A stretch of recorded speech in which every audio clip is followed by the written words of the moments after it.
Hi everybody, welcome back to my channel. This is my money diary. If you're a returning subscriber, hi, thank you for coming back. If you are new to my channel, hi, my name is My Money Diary. On this channel, I focus on my financial journey. So I do savings challenge stuffings, sinking fund stuffings, investment updates, debt updates, anything that pertains to my finances and my personal journey can be found on this channel. So if that interests you, please feel free to subscribe. I would love to have you. So we are doing another episode of Budget Miss.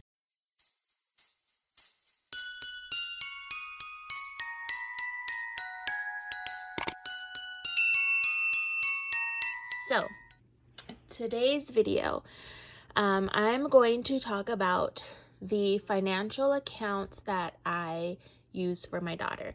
So if you guys are not familiar, I am a single mom to a 2-year-old, and it is very important to me that I set her up financially for her future, for her adult life.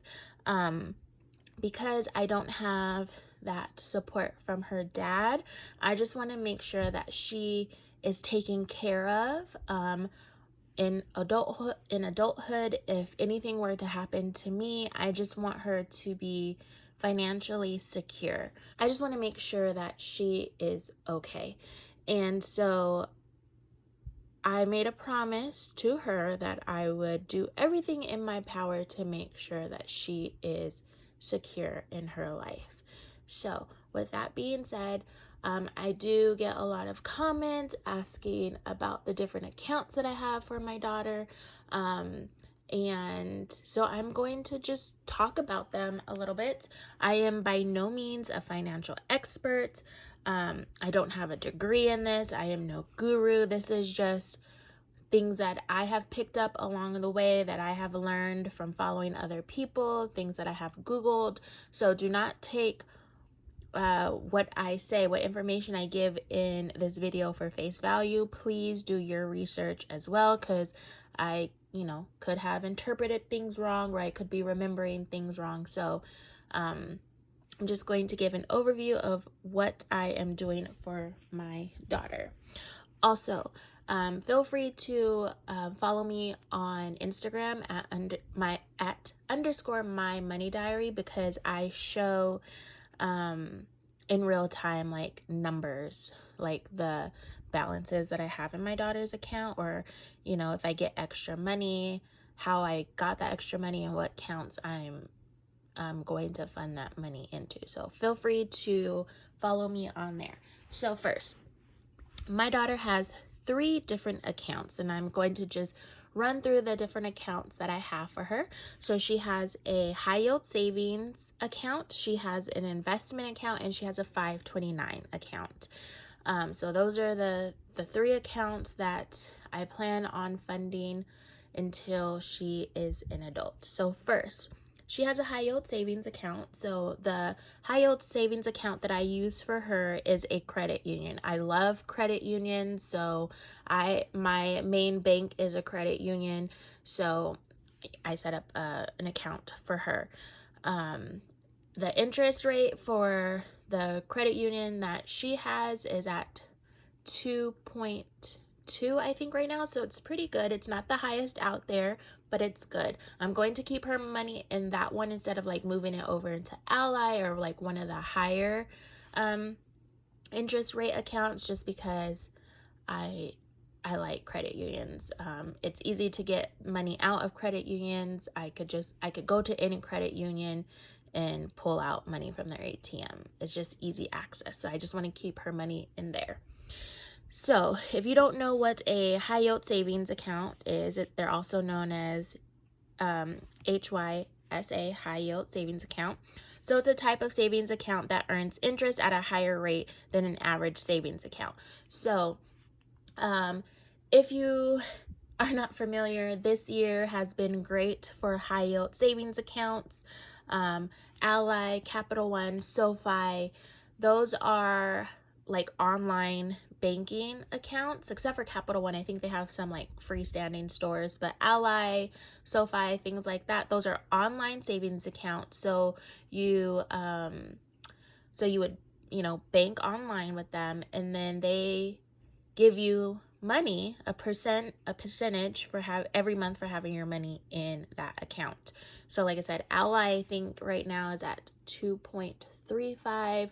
SoFi is at 1.2.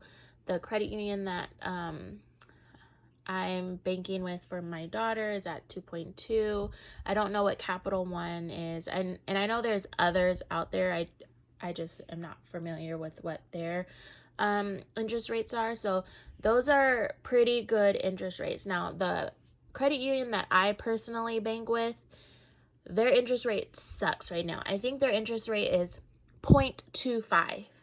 So I actually took all of my money out of all of the money that I had in my savings account in my particular credit union, and I transferred it all over into Ally, so I could take advantage of that high yield savings account. Now, when that percentage goes down at some point, then I'm going to transfer my money back into my credit union, just because I want to have, faster access to my money. But I've had my money in Ally for 3 months now, and I've already earned over $100 in just interest, whereas in my credit union account, I was earning like $1 a month. So that's what a high yield savings account is. You just have your money in there, and then they give you a percentage for having your money in there. So that is what a high yield savings account is. So like I said, your money is just sitting in there and it's earning money. So it's a great way to earn some passive income, and it's FDIC assured. So that means if anything were to happen with that banking institution, so say they, go bankrupt or go out of business or something like that, you are insured up to $250,000. So meaning you're going to get your money back. So it's very important to make sure you're banking with banks who are FDIC assured, because I believe some aren't. I don't know which ones they are, but just make sure you are banking with a bank that is FDIC assured. So that is one account that I have for my daughter. So this is the account where I'm keeping her cash savings. So it's not being invested. None of that is just sitting in the account, accruing interest. And then if I need to pull the money out and give it to her, I can. So cash savings. Next, I opened up a custodial brokerage account for her. So with her custodial brokerage account, she actually has two. She has a minor Roth IRA account, and she has a custodial brokerage account. Now, I use Fidelity for my Roth, and so I just opened up her an account through Fidelity since, I'm familiar with their platform. But there's other platforms you can use, like Charles Schwab. There is Vanguard. So there's different platforms that you can use, but I personally like Fidelity just because I'm more familiar with it. So with her custodial brokerage, it's also known as Uniform Gifts to Minors Act or Uniform Transfers to Minor Act. So she has a UGMA, which is her custodial brokerage account. So this money that I invest into that account is invested in my daughter's name, meaning that is her account. That money or whatever earnings that she makes or the stocks, that's to her. And that account can be used for any expenses that benefits that child. So there's no like restrictions of, pulling the money out or whatever you want to use that money for. Whatever you want to use that money for, you can. Now, at 18 or 25, depending on, the state laws, that account will be transferred over to the minor at the age of 18 or 25. So until my daughter reaches 18, I have total control over the account. I can fund money into it. I can buy and sell stocks, I can trade stocks, I can pull the money out. I have complete control over that account. But once she becomes of age, then I no longer have control over that account, and she gains ownership and control over that account, and I have no say of what she does. If, she wants to sell all her stocks and blow all her money, that's on her. I don't have any control over that. So depending on, the laws or the rules for your state, they gain control at either 18 or 25. And then, just investing on behalf of your child will help them gain wealth. So that is for the custodial brokerage. So in this, you can, buy index funds, you can buy, build a dividend portfolio, you can buy single stocks, whatever you want to buy, you can in this account. Now, she also has a minor Roth IRA account. So I have a Roth IRA. My contribution is $6,000. I think they're upping it in 2023. But a Roth IRA, essentially, it's an investment account. You can only invest a certain amount or contribute a certain amount. You can pick whatever you want to invest in, but that money needs to stay in there for a certain amount of time before you can withdraw it without any penalties or fines or anything like that. And the money grows tax-free. So that's a benefit of having a Roth. Whatever money you contribute into that account and whatever gains you make, then once you pull that money out at a certain, there's rules of when you can pull money out, so you guys need to look that up. But whenever you pull that money out at the time that you're allowed, you don't have to pay any taxes on any growth that you earn in there. So it's a very good account to have just for yourself, but also for your kids. So like I said, I have one for myself, and the money that is put or contributed into this account is post-tax money. So anyways, I opened up one for my daughter, so she has a Roth IRA, and so it excuse me, so it's a way to save your child's earned money in a retirement account, and it allows the earnings to grow tax-free as the money stays in. So I bet you guys are wondering, well, your daughter is 2. How is she contributing to a Roth IRA? Well, when she was a baby, she was hired by a local photographer to be a model for her like photo shoots. So I would take my daughter, she would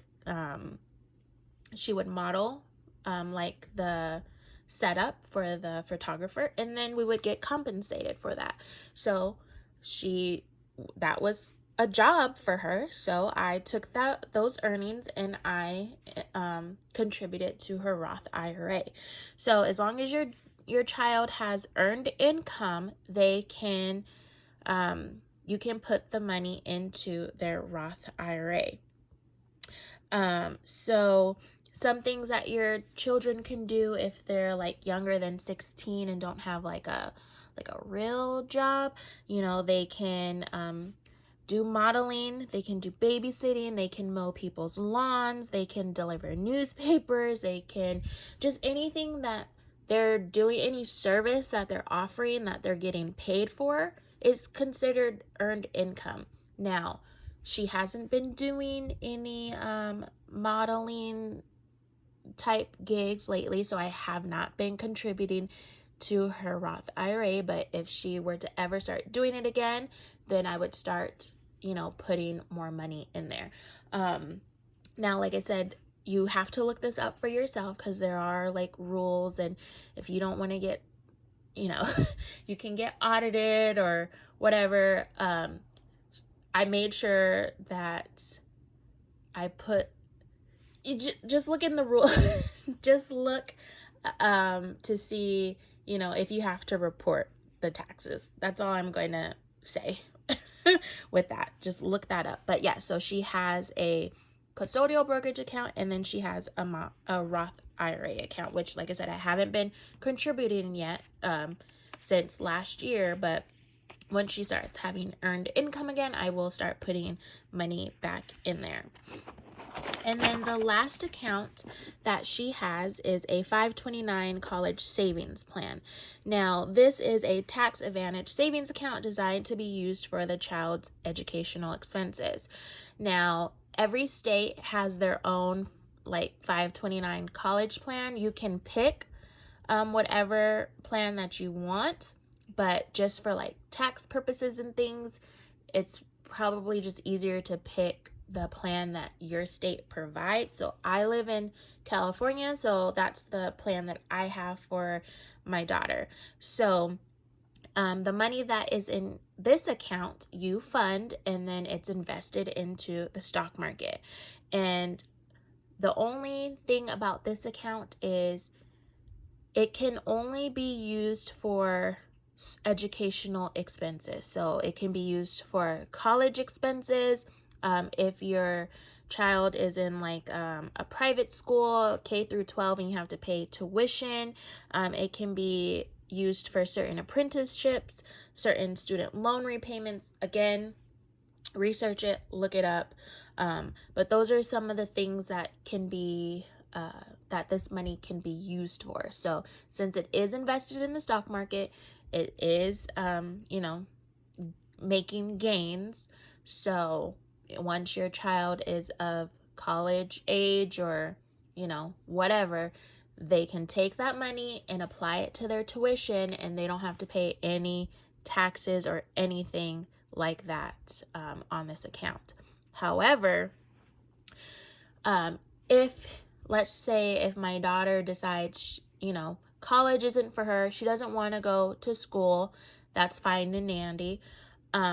If I were to have another child, then I could just change the beneficiary name to my other child, and then my another child can use it, or a cousin can use it. Like anyone, I can change the beneficiary to anybody that I want. So that's a benefit for it. That also, if there's nobody that I want to gift my 529 account to, then I can withdraw the money, or my daughter can withdraw the money, but she would have to have a 10% penalty for withdrawing that money for non-educational expenses. So however much money is in there, she takes it out, she's going to be penalized 10%.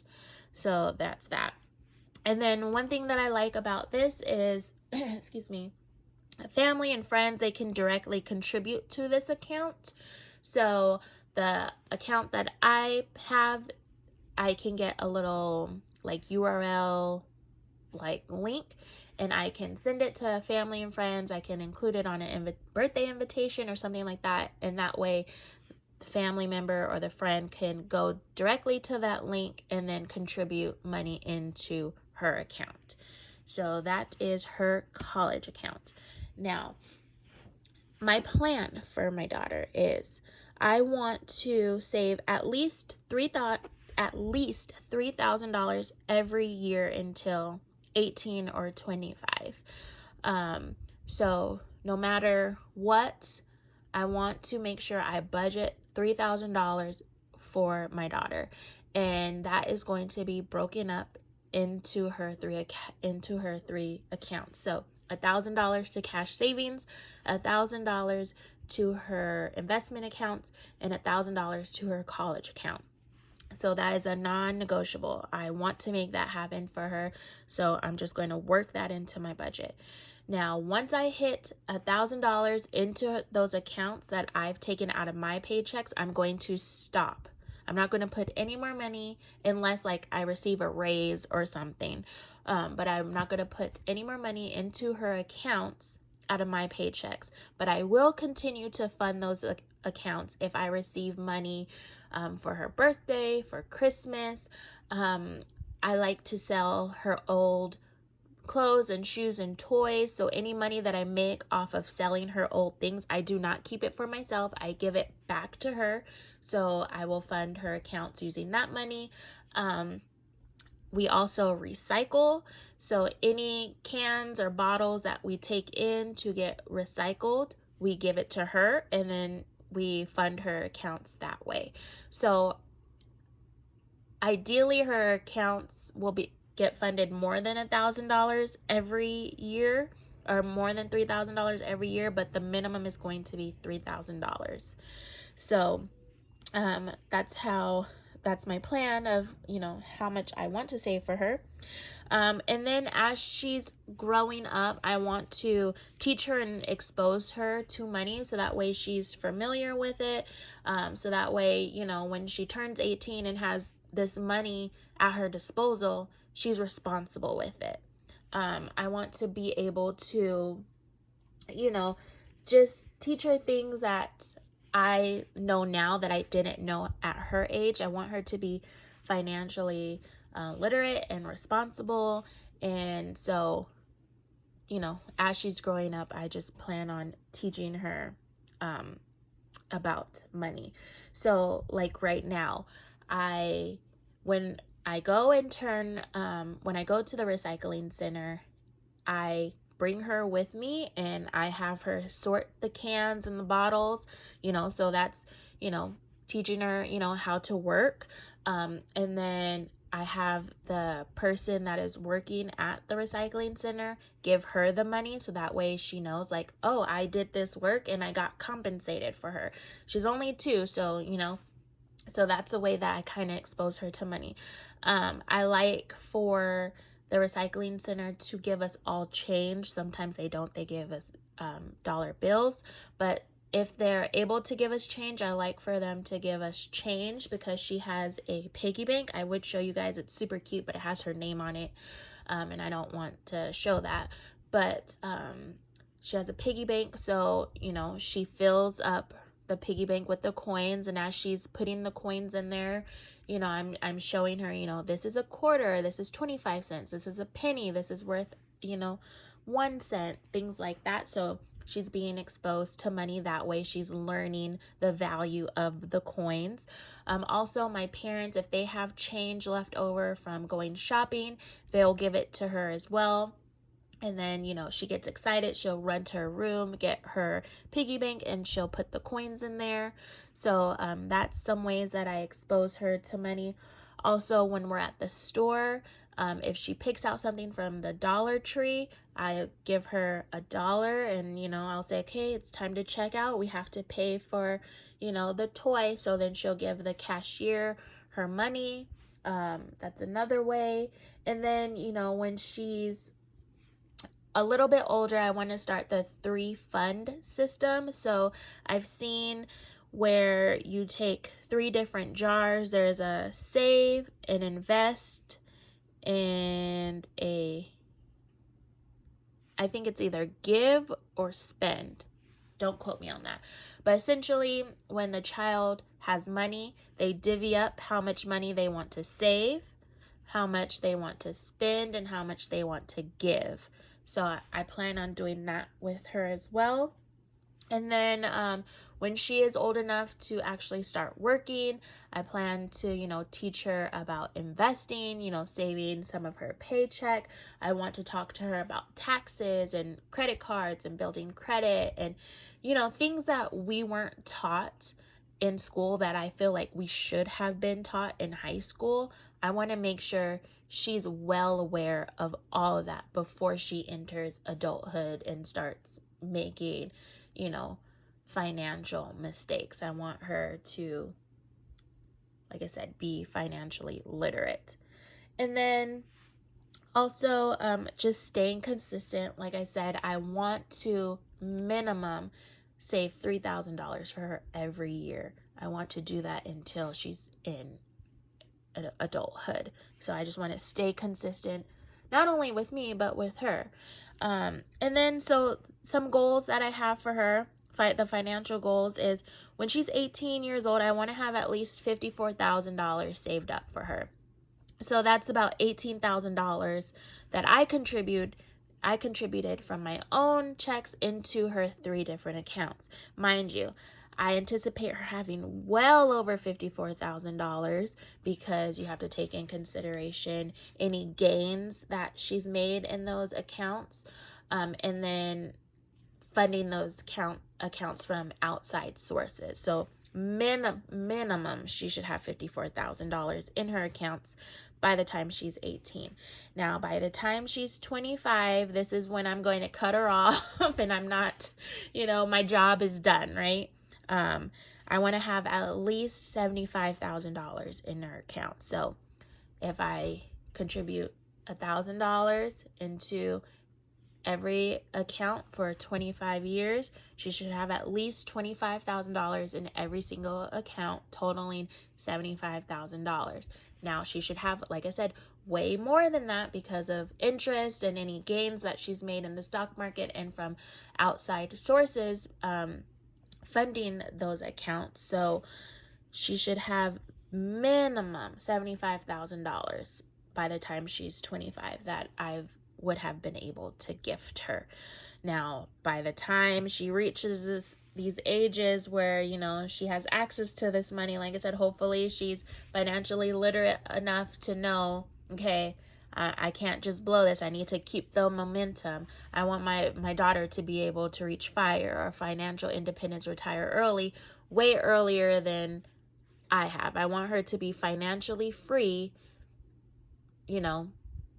early. Hopefully by the time she's 30. I want her to be financially free where she doesn't have to worry about anything. So that is it. That is just a quick overview of different accounts that you can have for your children. If you haven't heard of any of these accounts, hopefully this video will inspire you to, do your research and to open up accounts for your kids.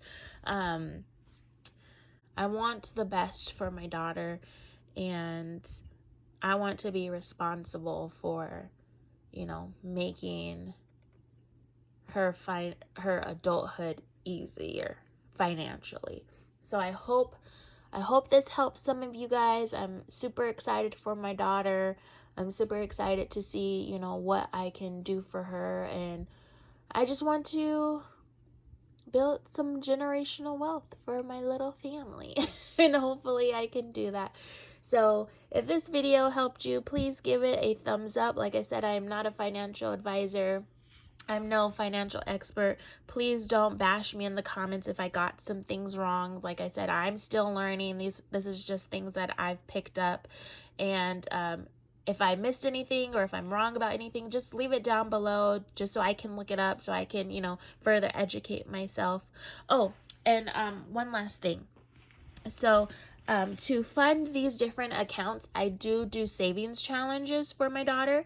So I just want to run over the couple of savings challenges that I did for her. I am going to be doing different saving challenges in 2023 that I am going to show you guys in a future video, but I just did 3 challenges for her.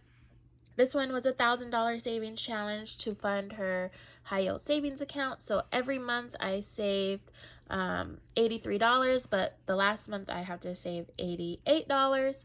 And this is monthly, so every month I save this amount, and then I just transfer into her account. So I have that one for her. And then another one that I did for her, if I can get it, was this one. I mislabeled it, so just, disregard that. But this was for her investment accounts. So every month, I funded a different amount, and I have completed that. So I have been able to save $1,000 for her.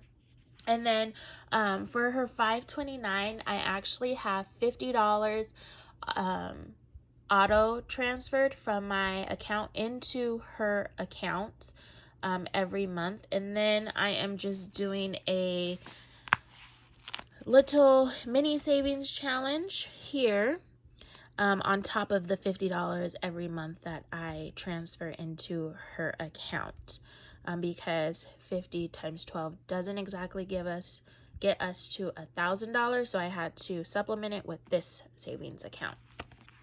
So I know that could be a lot to some of you guys, saving that much money for your kids when you have bills, or you have savings goals, or you have debt that you need to pay off.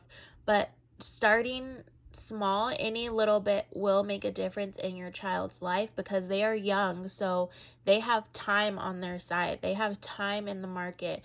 Their money is just sitting in that high yield savings account. Their money is just, being invested into index funds.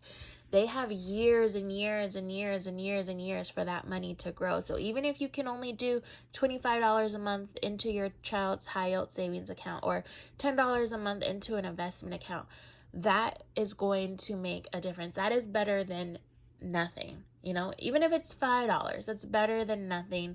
So if you have kids, I encourage you to start saving for them, just so you can give them a head start in their adult life. If you didn't get a head start, from your parents in your adult life, it would, me personally, I think it would be nice for you to give your child a good head start, just so they're not, struggling, like we are. So that is it. That is the end of the video. I hope you guys enjoyed this. Please subscribe if you haven't. Look out for the savings challenge video that I am going to be posting, where I'm going to show you my daughter's savings challenges that I'm going to do for her next year. And then also come back, because I am going to show you the account balances in these different accounts, so you can actually see like how much her account has grown outside of me just funding it with the money in my paychecks. So I will see you guys in my next video. Thank you so much. Bye.